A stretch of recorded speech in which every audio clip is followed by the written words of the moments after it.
So it's Friday, which means my game dev internship is over for the week, and I can finally focus on my favorite game jam of the whole year, GMTK 2024. I had just 4 days to make Superliminal, a forced perspective football flicking arcade game, which combines the mind-bending mechanic of having objects grow and shrink in front of you without even noticing, and the beloved mechanics of paper toss, flick, kick, football. We have to shoot things into targets, goals, bins, anything. But most importantly, I want to tell you how it all works so you guys can make it too.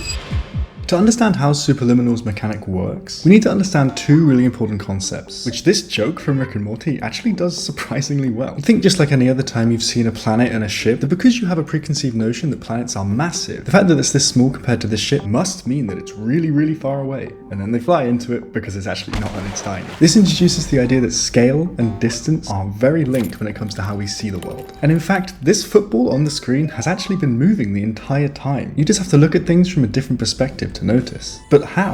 Well, it's actually rather simple thanks to a clever trick. I have two very differently sized footballs here, but if I take one far enough away from the camera and another one close enough, they look exactly the same size. So, small thing close and large thing far can look the same size. And anything in between these two can look the same as well, as long as we make it bigger at the same time as we make it further away. Even though I know that's what I'm doing because I just coded it, this still looks really weird to me, and that's why I love it. Now, to recreate Superliminal's effect, we need to be able to pick up the footballs and move them around. Then we can randomly move them from the camera, and as soon as we turn back on the scaling trick, when we let go, we have no idea if the ball's going to be massive or teeny tiny. But you might have noticed there is actually a way to tell what's happening to the ball, and that's its shadow. This was admittedly a bug, but I think I actually quite like it as it gives the players some hope of controlling this ability. Speaking of controlling things though, now we need to figure out how we can actually kick around the footballs. However, the football flicking mechanic was unexpectedly actually one of the hardest things I've ever worked on, and I thought the Superliminal thing was going to be hard, but that turned out to be easy. I started off with a very basic applying a force to the ball when you move the mouse,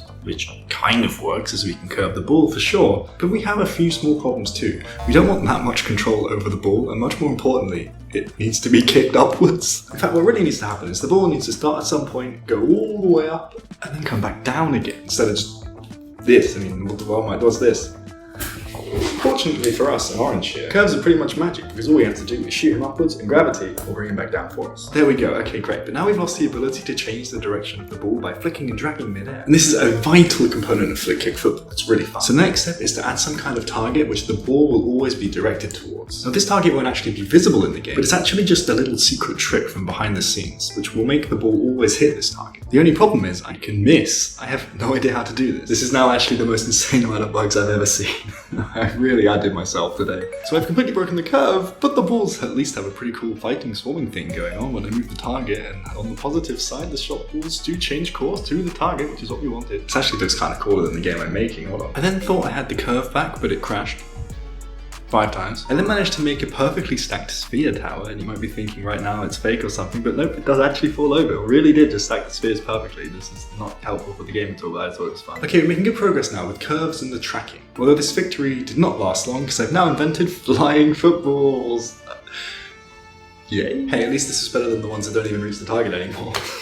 Okay, now this version works perfectly. I can move the target anywhere I want, as long as that desired position is only horizontal. Back to work. I was getting really desperate, so I even tried a Bezier curve. And what is that? Well, clearly I don't know, because to my credit, this is the worst thing I've ever done. Let me be honest with you, I have never been so stuck in a game jam. Ever. This is just banging my head over and over again. Everything I'm trying is just not working. We just need to use the best secret weapon that a lot of people forget about during game jams. Sleep.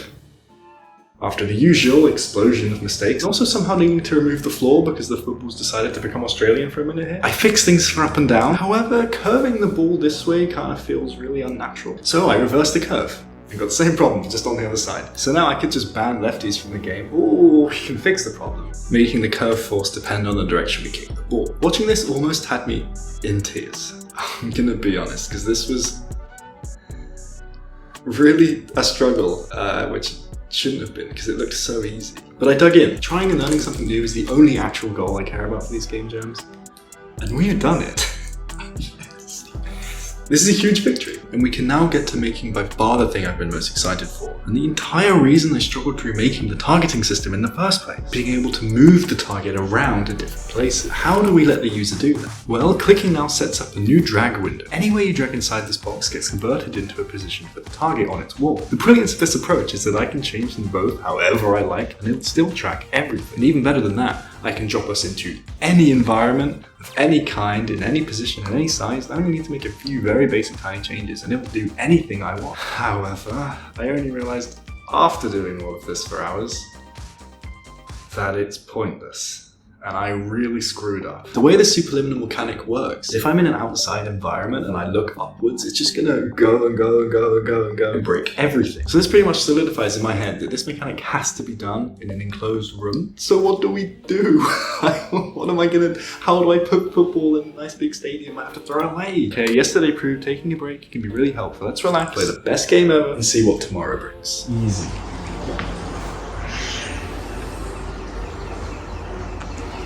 No way.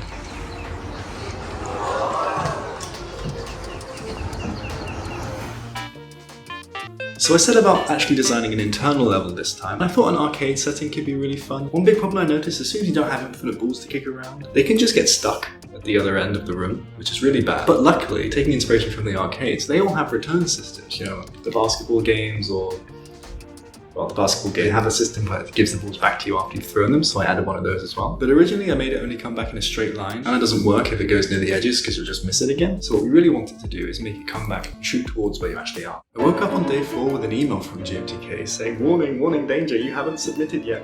I know that, stop reminding me. Yeah, it's just turning 5, which means my workday's over.